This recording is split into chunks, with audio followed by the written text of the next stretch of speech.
I knew that there was something I needed to do about fixing the fashion space. So when I made the leap, it was a calculated one. This is going to take around 200 to 500 years to decompose. Wow. 1 in 3 young women in the UK Wow, that's crazy. think that a piece of clothing is old after wearing it once. Like, that's actually quite disgusting. But in fact, when they put a tracker in it to see where it actually ends up, it travels around the world and then ends up in Africa to be dumped in their landfill. And it's so shocking. So shocking. Primark is never empty, or the risk of innovation. Yeah. You can be too soon. That's a very compelling selling point. It's very important for businesses today that they're thinking of starting out to really understand what motivates your potential buyer. But the mistake I made is... My next guest is Tanya Saha Gupta, the founder of Resale Future, a peer-to-peer platform that enables fashion brands to access their own circular marketplace. Tanya, it's a pleasure to have you on the podcast. Welcome. Same. Thank you so much for having me. So you started this business pre-pandemic, a few years ago, and this was following a corporate career, right? You worked in finance. So what was the leap like for you? It must have been pretty scary to go from the cushty corporate job to the wild west of startup land. It was definitely a big leap, but I think I was so prepared for it. I think that the time I spent in the corporate career, very early on, I realized that I was learning a lot. I enjoyed what I was doing. I enjoyed working with the people I worked with, but I knew that there was something I needed to do about fixing the fashion space. I was always someone who got hand-me-downs from my cousins or shared clothes with my friends. And when I moved to this country, I realized that that just never happened. So while I was in my finance career, I was learning a lot, but I realized that there was so much space for improvement in the resale space. There really wasn't much change since eBay was created in the 90s. True. It still was a very, you have to take photos, you have to put in the information, you have to then communicate with the buyers and sellers. It was still the same as how it was in the 90s. Yeah, so true. It just didn't make sense. Yeah. I was working with all these tech companies who were innovating. It just didn't make sense. And so when I made the leap, it was a calculated one. Yeah. But it was less scary. Like now thinking about it, it seems like, oh my God, that's crazy. But at the time I was so excited. And these things always seem crazier at a distance, don't they? But when you're in it, you know it's right, you know it's important, you got to take that leap. It's only with that time and space where you're like, oh my God, that was wild. Was there a particular catalyst for you? Was there something that like you saw or an experience where you were like, this is really problematic. I really need to set out to solve this problem with fast fashion. Obviously, you talked about coming from India, different culture, hand-me-downs. But was there something in like specifically that? For me, well, I've talked about this before, but I once had a vegan leather skirt, and for me it was, I went to this event and one of these incredible authors talked about, this is going to take around 200 to 500 years to decompose. Wow. And I realized I just never thought about that. Right. And especially because I only wore that skirt once. Wow. So imagine the year and 2523 and that vegan skirt is still floating around. Yeah, and the thing is, had I worn it 100 times, it would have been a completely different story. But it was not. It was a fast fashion skirt. It was obviously not stitched well enough. It didn't last me a second wear. And I very quickly realized that's crazy. I never thought about it. Obviously, when we look at straws or we look at single-use plastic, we're so aware that this is going to outlive us. But with clothing, do you know how many people buy clothes and only wear it once? A lot. Yeah, 1 in 3 young women in the UK. Wow, that's crazy. Think that a piece of clothing is old after wearing it once. Like disposable. Yeah. That's pretty disgusting, actually. 1 in 3. That's I wouldn't have guessed that, actually. Yeah, it's crazy. If you'd asked me to guess, maybe 2 in 10 at a stretch, but 1 in 3, that's actually quite disgusting. But the reason is because fast fashion has made it so accessible to just buy new clothes. We've doubled the amount of clothes we produced in the last 10 years. That's insane. do you know what I should have worn? And I'm kicking myself now for this. In my intro episode, which if you haven't listened to it, definitely start there, and you can listen to the whole, you know, ethos of the podcast and what the show is about. But if anyone's actually watching the video, I specifically wore one of my favorite blouses, which was my mum's. And this blouse that I wear in this video, I should have worn it today with this fabulous interview with you. It's a gorgeous silk dogtooth blouse, and it's literally older than me. It's literally been on this planet for longer than I have been alive. And it is in perfect condition. It is so well made. There isn't a single stitch that's loose. It's one of the best made pieces that I own, and and my mum wore it when she was younger than I am now. So I definitely see that. It definitely resonates. The quality has nosedived. The quantity has absolutely skyrocketed. And I just smiled before we move on too quickly, because I feel like there's already lots of fun things I want to get into. But I smiled before when you said about the plastic straws, because it's so funny, on exactly the same wavelength with you there, because that was exactly what came to mind for me. You saying about the vegan leather skirt being around for 500 years. This is why I specifically asked for like a specific example, a particular anecdote, because people need those individual little stats or images or something to have that impact. So what you heard that speaker say, that author at the event, whilst we know it and we understand on a general level the broader sort of problem, it does take those specific problems to be like, fuck. And the thing with the plastic straws is like really clear visual of a plastic straw being stuck up a turtle's nose, right? Sure, those things where you're like, wow, you have to have those specific instances to have an impact on people. So for you, it was a skirt. The skirt. Which is great. And I think for me, you know, just to go back to the point where you're like, you have clothes from your mum that have lasted that long. They still exist. People are still making clothes very well. It's just very rare, because the companies that are focusing on producing clothes well are competing with the clothes that are not. So it's really difficult for those businesses to survive. But at the same time, you know, if people are buying to repeat clothes and for it to last and for you to take care of it and to repair it and for you to pass it on if it doesn't fit you, because clothes won't fit you for the rest of your life. So they exist. It's just really difficult and really sad that those companies are kind of fading away, or they're having to adopt unsustainable practices. And even besides the quality of the production of these gorgeous garments, you've also got the whole international piece to it as well. You know, the UK manufacturing economy is dead. It's like non-existent. So you've also got that added carbon impact, the damaging negative side effects of things being produced in China, shipped to the UK. I actually think, I can't remember the specific stat, but there was something about, I actually think Thomas Panton, the founder of Canopy, who was also on the podcast, he shared another specific stat about a particular, I think it was a t-shirt maybe from H&M that had travelled, do you know this one? It had travelled so far around the world. This bloody t-shirt is more of a jet setter than I am. So the stat was... you know it? Well, I don't know the exact stat, but I'll tell you the story that, you know, the piece of clothing, they basically put a tracker on the Take Back program. Right. So all these, you know, we can touch on this later, but like a lot of the huge conglomerates are starting these, you know, take-back programs to be circular businesses.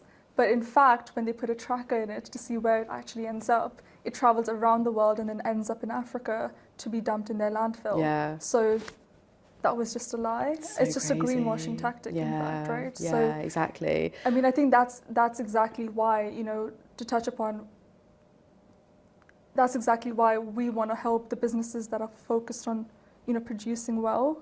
That aren't just greenwashing. That aren't just greenwashing, to be able to access that technology. And it shouldn't just be for the big companies that have massive tech budgets. Because it takes a lot to build it. And that's why our focus has always been to the small to medium-sized businesses, because they're the ones producing well, they're not mass producing. That makes sense. Another quick thing that you just reminded me of as well is that image of, I mean, you mentioned the Africa, the landfill there. But I remember there was this image where you could see the landfill from space. Desert, Say again, sorry? Where? It's in the Atacama Desert. Exactly. Yeah, exactly. And it's crazy. So earlier this year, we were for the first time we could actually see a pile of clothes in the Atacama Desert in Chile. Exactly. From space. Yeah. And it was so shocking. Everyone. So shocking. It's now been dubbed as the floordrobe.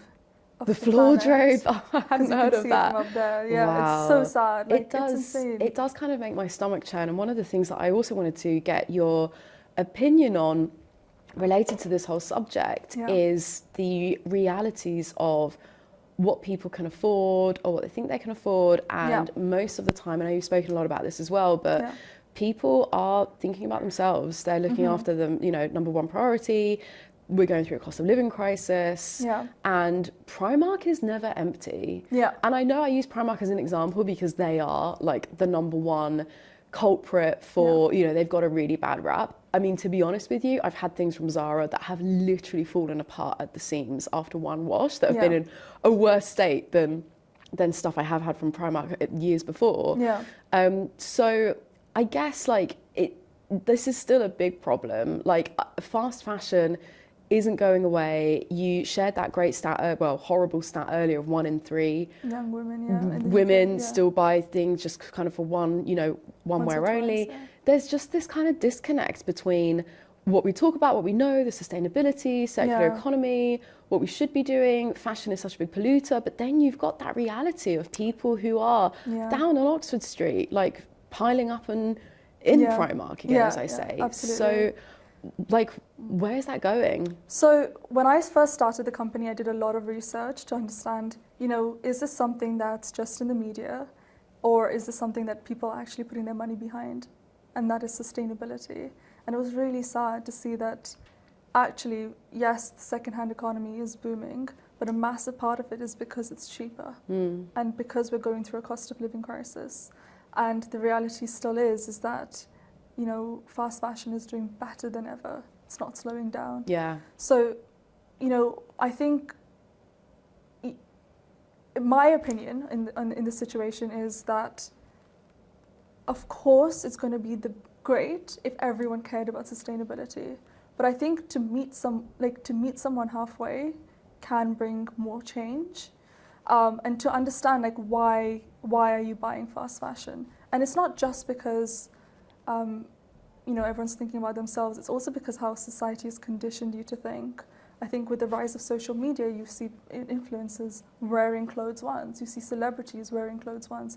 Obviously, they're gifted it, or you know, they're borrowing it. But that's just how our mindset is, that we're not good enough if we're not wearing new clothes every time. So I think and the reality also is that no one has time to think about sustainability when you're, you know, struggling to feed your kids, or you have people have 101 problems. So it's tough, and I think everyone needs to think about it, but we need to understand what are the priorities of the people, why they're spending money, and how can you meet them halfway.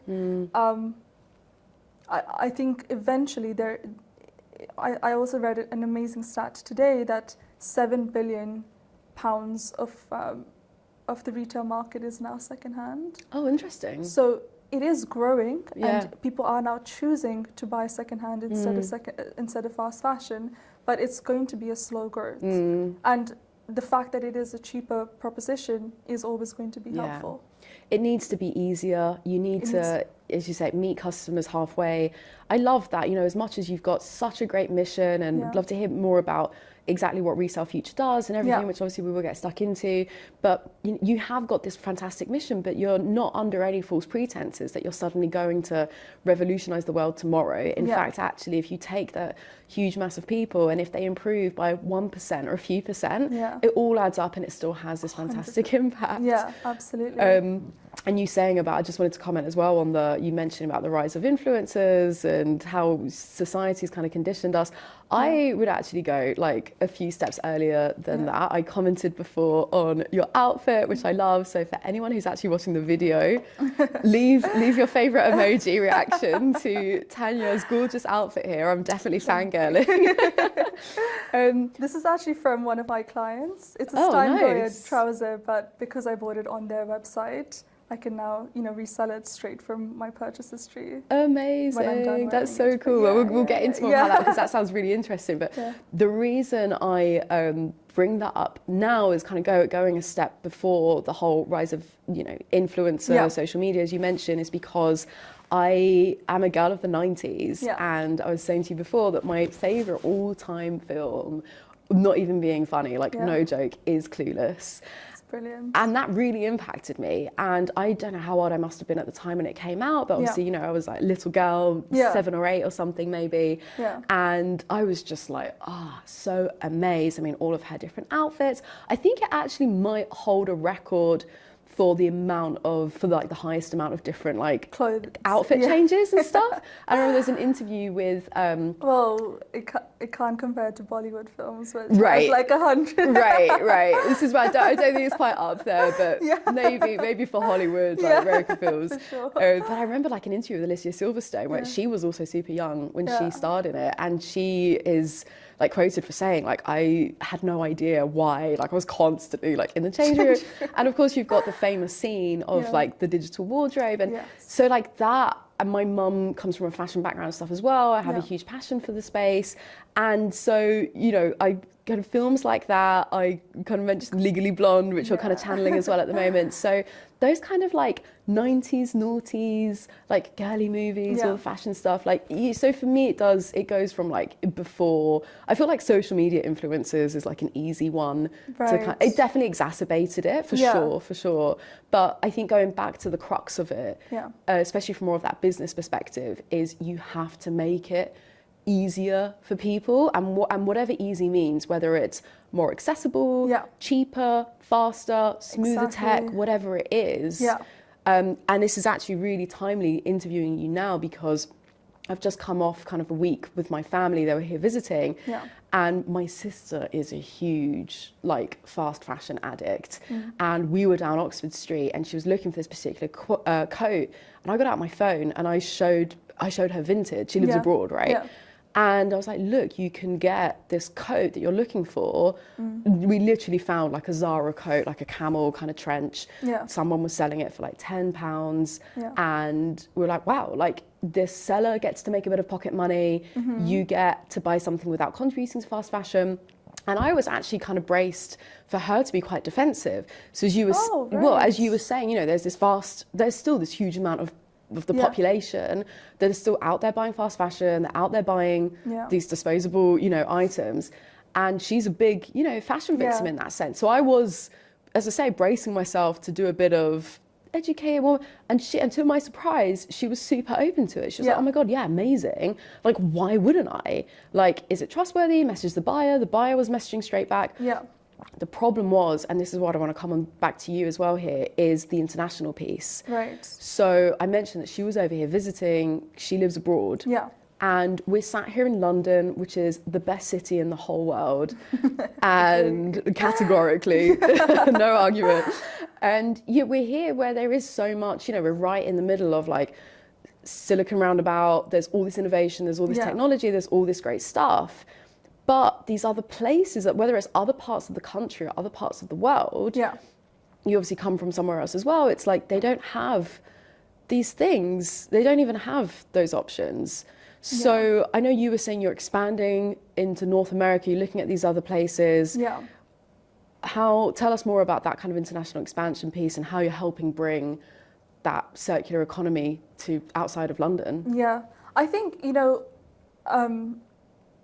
yes, okay, things don't exist everywhere at the moment, but you'll be so surprised at how fast it's growing. I was in Africa earlier this year, and the second-hand economy in Africa is growing so fast. Amazing. It is, luxury has just, the second-hand luxury market is booming in Africa, in parts of Africa, and it's really exciting to see. Because it's not just something the West is doing or the North is doing. It is happening slowly. It's like when e-commerce first started. I can say in India, most businesses weren't online until the pandemic. Wow. So it takes certain trigger points for things to change, but when it does, because it's accessible, it will be very quick. And because all the technology that's being built now is very scalable, it's not being built for specific countries. Like my tech is, for example, it is extremely scalable because it's a plugin. It operates as you would plug it into the business's normal functioning, the normal payment gateways, everything that the business already operates. Amazing. So for us, it's very easy to expand in other countries. And so it needs, we're a very small team, a very small company, so we're going after countries that have already been educated, because it is very difficult. Like, yes, you know how your sister said, like, of course, why wouldn't I do it? Yeah, why wouldn't you? Yeah. But sometimes, you know, the money you have to spend to educate people can be too much, and maybe they're not ready. I can say, for example, the biggest hurdle 5 years ago when I was doing my research was, why would I wear someone else's clothes? Like, that's disgusting. But today, no one would say that. Yeah. It's like, you can dry clean your clothes. So this is what I was going to ask you about as well, because you've got the first mover and second mover advantage. Yeah. And what I've actually seen is I'm more in that camp of the second movers, because you need those first movers to prime and educate the market for you. So I was going to ask you that, is like how much of education and trying to foster behavior change, how much of that is a hurdle for you with your business? Because sometimes you can't, you know, the cost or the risk of innovation, you can be too soon to things. No, 100%. Right? And I think that's so important. I think when I first, as a consumer, I was like, why wouldn't people do this? This is crazy. But then the more I talk to people, I realized no one wants to be the first mover. Yeah. No, everyone thinks that, and also bear in mind, like a lot of the times when I was pitching the idea, it was to men, and men generally keep their clothes for way longer. They don't understand the concept of, you know, not being able to wear the same outfit to 2 weddings in a row. So I got a lot of that, you know, a lot of questions trying to understand why would someone do this. Yeah. So in my business, but today, it's very different. So my business is a B2B product. So it's more about educating the brands that their customers are already there. They're living this lifestyle of being frugal, of being fashionable, and of being, you know, sustainably minded. So that's where people are already. It's more about how are you now connecting to those consumers and keeping up. It's very interesting because I thought that, you know, the business would only be for brands that focus on Gen Z. And that's just not the case. It's more about, if you're making the process of reselling easy, then it's not just for Gen Z and millennials. The reason the data suggests that it is because that they're generally the ones who are like the hustlers, who are taking the time, or have the time, frankly, to, you know, to sort of list items, take photos, input the data. But when you take that entire piece out, where you don't have to do all of that, you just have to click a button and say, I want to sell, then it's for everyone. Wow, that sounds genuinely amazing. I also was under the same kind of misconception. I was like, oh, this is more of like a Gen Z thing. That was also something I was going to ask you about, with like, is that a particular segment? Like, how do you go after others? You mentioned, you know, Charlotte Morley, one of my other guests on the podcast, with the Little Loop. Obviously, that's for children's wear, but you're also kind of targeting the parents with that. So explain how it actually works then. So let's go on to like Resale Future itself. So it remembers, or not remembers, but like it stores all the product information. So we plug into a fashion brand's website. And then within the brand's website, you'll have a marketplace. So you never have to leave the website, create an account. It's just within that ecosystem. And it remembers all your purchase history that you've bought with them. So when you log in, you have an online wardrobe where you can see everything you've bought, and then you can just choose to sell. Because we have, you know, the size, the time you bought it, the price you bought it, you know, professional images. We also have, you know, what the clothing composition is. Do you have to dry clean it? Everything is still there. So that entire hurdle of describing the item is completely gone. You never have to do that. We have the professional images. So I don't know if you've ever shopped secondhand on, say, eBay. It's not an aspirational experience for fashion lovers. So that's another hurdle that we focused on, you know, getting rid of, because it is new to, as a shopper, it's still new to you. You want to feel like it's new. So if I was someone who wanted to sell an item, I would log on, I would choose which item I want to sell, send in a current photo, and say what price I'd like to sell it at. And that's it. You know, we pick it up from your home, and you get paid when the buyer receives it. Amazing. So who's the marketplace, like community? Is it selling to the other brands' customers, or does it plug into another kind of community? No, yeah. So it's literally when I log into the brand's website, or when I'm on the brand's website, there'll be a tab that says Marketplace or Resale Future, and then I can shop everything from that brand that's secondhand. So essentially, you know, brands already have super fans of theirs. So you're attracting a whole segment of people that like your brand but maybe can't afford it. The aspirational buyers, as you say, right? Yeah. Okay, so like anyone who is just like that natural traffic they would be getting already anyway. Exactly. It's almost like, I guess, the sales section of the website, but it's actually secondhand. Yeah, but you know, it's not only that. Whenever I talk to a brand, we'll do research on how many of their clothes are on Vinted, eBay, Depop, and then, you know, we look at the monetary value of how much is being sold of their product. And they're not getting any of it. And they're not getting any of it. That's a very compelling selling point. And that's just today. Yeah. The turnover of that inventory happens every 2 weeks. Wow. So that's so that interesting. Is so much money they're just leaving on the table of products they put hard work to produce.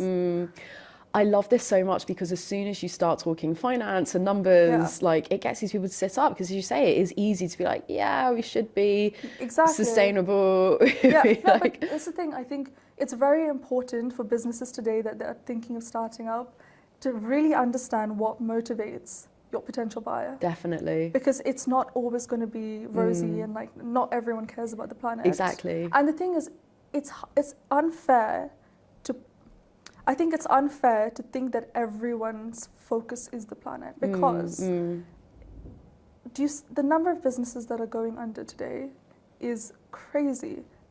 So the focus is to survive for a lot of businesses and employ people and provide these jobs. So, you know, it can't just, everyone has a bottom line to think of. Yeah, exactly. So if you're helping them reach that bottom line while being circular, then it's a no-brainer. It's just the reality. Yeah. Was this the title of the TED Talk that you just gave about fashion, circularity, and a capitalist environment? Yeah. Was that what it was called? Yeah, it was. It was called that. But the focus was, you know, on the power of imperfect sustainability.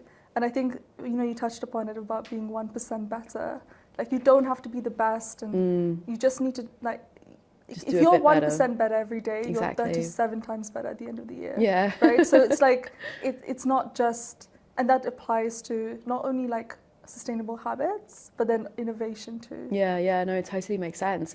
I absolutely love the concept. Are you able to share any of the like retail brand partners that have got Resale Future? So name drop. You name drop. And I'm going to go shopping. So I touched upon this earlier. So this is a Stein Goya trouser that I bought from Biscuit, which is our one of our clients. So Biscuit is a multi-store retailer based up in Scotland, and they'll stock like Bash, Stein Goya, Haley Menzies. So it's like we focus on sort of the 100 to 300 pound clothing range. So we sort of launched with them our beta program, and one of the clients is called Kanya London. They are the South Asian wear for ASOS. So I don't know if you know, like, that's been doing really well because now South Asian wear is accessible. And then another one we've just introduced is called Cara in the Sky. They're a British-made knitwear brand, so they actually produce in Britain, which was super rare. Amazing. Loved her business. And then we have a few upcoming soon. But yeah, we launched with a few brands, you know, just building out the tech, making sure everything works. There were 3 very different businesses in terms of what their needs were. And now we're at the stage where we're fundraising to scale. Amazing. So we're hiring a salesperson to do that. Yeah, so exciting. Yeah. So you obviously, this is obviously a peer-to-peer, you know, or B2B tech product. Yes. So we're nearing towards one of your first strategies with the business. So if we just do a quick recap. So you obviously had your career in corporate. Yes. In finance. you mentioned as well, you were quite strategic with kind of making sure you had a buffer of some cash before launching out on your own. Yeah. We can touch on that as well, because I know that you made sure that you had that runway on a very, just practical level. Yeah. And then I know you got grants and things to fund the business. So just on that really quickly, your savings from the corporate career was just to kind of sustain yourself, was it? And then, so what was just quickly your thought process on just why that was kind of for you, and then the grants and crowdfunding was for the business? What was just the reasoning to keep those two separate, if you see what I mean? Yeah. Well, the reality is that I was applying to grants and competitions well before I left my job. So I realized that there was that interest in the business. People really liked the idea I was working on. So it was possible to, fund the business through grants. Obviously I kept so when I decided to quit my job, I had a bunch of savings, and I was like, look, this is how many years I can live without working and not earning an income. So I will do what it takes to make sure this business then gets funded. Whether it's through grants or go out and raise capital, I will do what it takes. And the reality is that the time I'm putting into the company is money, right? Because you gave up a lot of money to be working in the company. And I think that was very clear to me, is that if the company needed capital, there was capital, but luckily we didn't need to do that. Yeah, amazing. I love that. Yeah. I really do. I think it is just important to share some of that, because it is easy to, flippantly give the advice of, take the leap, just go for it. And especially if people are in a day job and like, believe in yourself. But like, you've got to be real with it. You've got to, 100%. Test the waters. It's great to hear that you did some competitions to kind of see if there was demand. And practically you made sure that like you had your own buffer before launching out. So you had that career for a few years, and made sure you kind of had that safety net in place before kind of launching Resale Future. I know that you kind of pivoted a little bit from the beginning, but coming on to that first strategy, as I kind of hinted at, so on the tech side of things, it is a very recurring theme with tech founders. Oh my God, who unfortunately who are not coders or engineers themselves. Time and time again, honestly, it is insane. Like pretty much 100, like if you haven't run into trouble on like building a product, you are extremely lucky. So what happened with you on the product side of things? So, so before I quit my job, I did interviews for tech teams. That was something that I was like, once I get that, that's it, I'm taking the leap. And I was so excited, and I was so, when I first heard, like, this is within the budget that we set out, this is something we can afford, this team sounds great, we're going to go with them. I did an interview with them, and I interviewed a couple of other teams, but I was like, this person really gets it, they get why we're doing it. Unfortunately, so I quit my job, start working with them on my initial idea. So my initial idea was to build a I guess it's a B2C2C product. It was a marketplace for customers where they could resell garments that were only in season. So the idea was that the reason people weren't buying from eBay was that it was just old clothes from my mom's wardrobe, or, it was just stuff dumped that nobody wanted.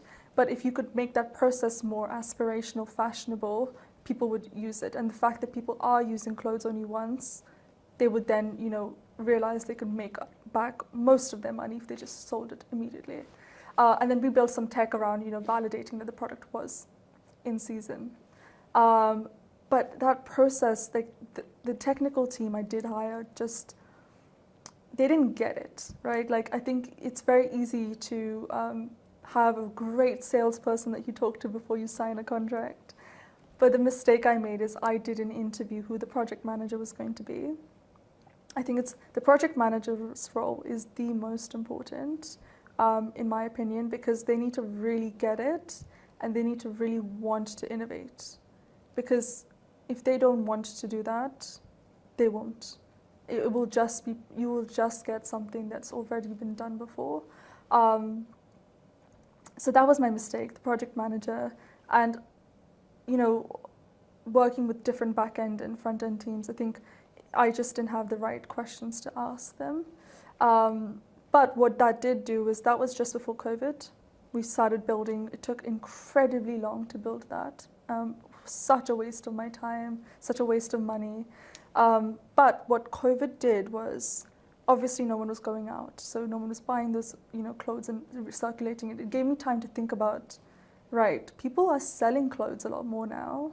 So people are getting used to that. Like it's like such a focus in the media now. Brands are picking up on it, that this is the future. And then I started talking to brands, being like, what do you think about this? And then when I had a few conversations with bigger companies, and I went to a sustainability conference. So every big company has a sustainability officer now. And they were saying, oh my God, like, you know, we've been trying to find someone to do it. They just haven't managed to do it for our business. We hired one person said, we hired a team. They just couldn't do it with Shopify. This happened, that happened. So we had to and I thought, like, all of these people are the leaders in the fashion industry, and everyone else is going to follow suit. So this is actually a need that I can fill if I'm already creating a platform. So basically, yes, I worked with a team that didn't work out for me, but that led me to be able to pivot. But when I did find the next team, I knew exactly what to do. And it was so good. Like, the team I have now, touch wood, they're incredible. And I think the number one thing I would say of why I like this team, or the one thing I knew this was the right team, was because in my contract, when I said to them that, you know, you're not allowed to talk about what we're doing. You're not allowed to talk about what we're doing. And they pushed back on that. And they were like, wait, why? If we're building something for you, you know, we want to be able to talk about it, because that's something, like, that is literally why I do my job, is because I like to create new things, and I'm not doing it to make money or like ticking it off. It's like, I only take on interesting projects that I care about. And I was like, oh, I didn't think of that. It's like, I always know personally, I'm the kind of person that if I'm doing a job and my name is attached to it, I will do it as well as possible, and I don't sleep. Like, I will do it. And it's very rare to find people like that, and where if their name is attached to it, they want it to be the best. And I was like, this is when I knew that they were good. And I also read that they were in a lot of articles and blogs, and people were writing about them. So they cared about what they were doing. That's good. That's really helpful. You need that sense of pride with partners. And I think, especially with tech, it's something that's so, like, it's your product. It is, you know, unless you've got a CTO or you learn how to code yourself, or there's a way that you can bring it in-house, which is so expensive. This is where it's such a common recurring problem, because there are so many third-party providers, external agencies, that it is weird when you break it down and you step back and you look at it, because it's like, it's not, you know, that kind of service-based B2B model that you would get in other industries like marketing, brand design, whatever, where it's like, I need a campaign, cool. This is like, you know, it's another level of that, you know, intricacy, that, I guess, intricately it is the product. Like, no, for sure. It needs to be like an extension of your team. So, but what I will add to that is, it's really important. So the mistake I made is I didn't ask the right questions, and the reason I made that mistake is because I didn't talk about my idea. I was so focused on, you know what, everyone's watched Social Network and thinks everyone's going to steal their idea if you talk to a developer.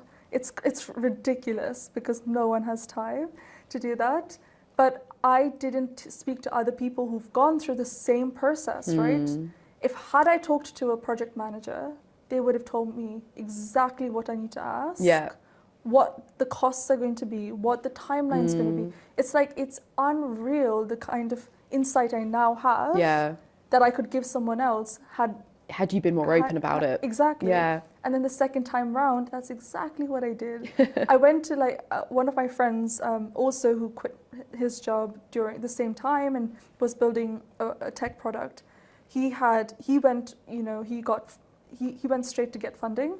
So he already had built the product manager team, the product team. So speaking to them was so useful because they'd done it and they'd pivoted and they'd pivoted. Right. So they had gone through that process, and I can't explain how useful that information was. Yeah. So if you do have an idea, like, please speak about it to the relevant people who can help.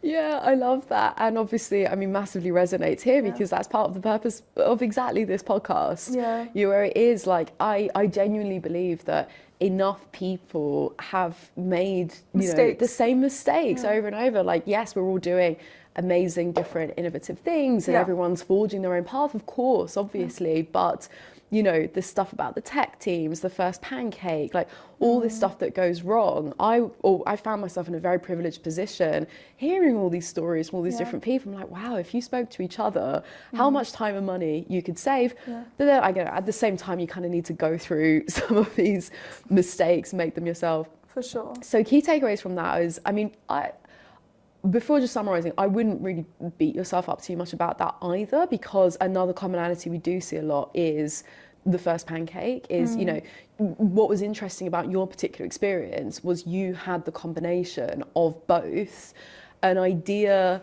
that wasn't quite hitting the nail on the head in terms of the product market fit, combined with tech team, the product partners that weren't quite aligned either. So neither of those things were in a great situation. So it was very much write that off. It's the first pancake type of thing. So the key learnings from that was to not be so kind of overly protected about your own idea, like talk to other people, like they're not going to steal it, see what you can learn from others, and then really practically when you're talking to the product team or development agencies, the sales guy or woman is always going to say yes, and speak to the project manager, speak to other members of the team. 100%. Any other key learnings from that particular experience? And try to see if they care about innovating. Because it's very easy to produce something that, today it's really easy to take things off the shelf, especially with AI and ChatGPT. You can literally copy UI, you can copy so much now. But if you want to create a solution that hasn't been done before, they need to understand and want to do. And this isn't just for the tech team. This is for anyone you hire. You need to have the right mindset. Yeah, because at such an early stage in the company, you can't have someone who needs a lot of direction. It needs to come from themselves. And it's just a personality type some people have and some people don't. Everyone needs to bring that energy, don't they? Especially in the early days. Or just think 3 steps ahead, what can you do? Obviously, to get the paycheck, you do XYZ and that's it. But it's also thinking about wouldn't it be cool if we reached out to that person because they're doing that podcast? Or it's just thinking about getting educated in the field, or even if if your role is just to make sales calls, it would be still interesting for reading about what tech is going on, right? It's just, you need to, There's always ways that you can stay proactive and ahead exactly. of the game, word is proactive. Right. Exactly. On the mindset thing as well, something I wanted to ask you about is I know that you've talked about having that that solution mindset, and actually how you've almost retrained your mind to look at these problems as opportunities to solve, which is also such an essential entrepreneurial characteristic. It's really timely as well because I'm actually reading the book Mindset by Carol Dweck, which I actually do not recommend at all. Oh, really? And I feel like me not recommending it will actually get more people intrigued and curious and want to read it. You have to tell us why. I really don't recommend it at all. I think it's very, very, very reductive. I think that it completely belittles mental health issues, and there's a lot of, I don't like the particular style that it's written. I feel like it's also one of those books where you can tell when it's the author and when it's the ghostwriter that kind of switches in tone, and I think for such a bestseller that's quite surprising. But but I get a lot of, the core message is obviously, as you were saying, having more of that growth mindset and treating those things as, it's really about getting the ego out of the way and being right, is this constructive criticism that can help me to grow or fix things? So what have you done? Is there anything kind of practically that you've done to help because I feel like it's still a lot easier said than done. Like I feel like especially when times are tough and there's just so much coming your way and you got to roll with the punches, it's easy to be like, can someone give me a break? Can someone throw me a bone here? How like do you maintain that growth mindset, the problem solving? Do you have any tips on that? I mean, I'm going to be honest, there's some days where I'm like, this is not for me, what am I doing? And then literally like 12 hours later, I'll be the happiest person.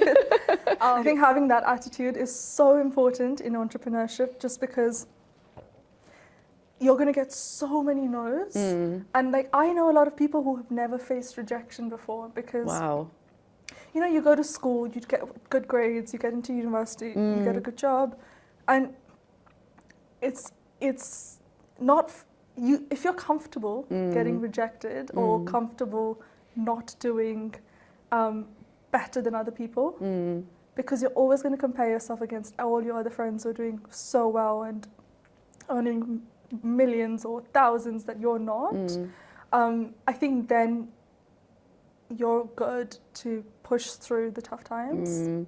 That really resonates as well. I mean, there's so much wrong with the education system, and we definitely do not have time to get into like schools and stuff. But I think just to touch on that, I think the reason most people find it difficult is because you're comparing yourself to everyone else, because we're so taught to, you know, you get the job, you get the house, you save up for this, so it's if you can get comfortable not like with people doing way better than you around you, then you're going to innovate and you're going to try things and you're going to fail and you're going to try again. And I think that's what entrepreneurship kind of is that you're going to have days where you feel like crap, and then you're like, oh, but I did this. Oh, but I built this. And then, like, I won that. So it's all a matter of perspective, isn't it? Like, you're always going to find people who are better and worse off than you.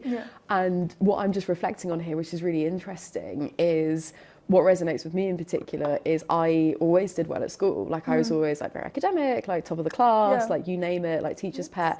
And it's funny because it's like, on the one hand, it gave me a lot of confidence, which you definitely need to go and forge your own path in this world.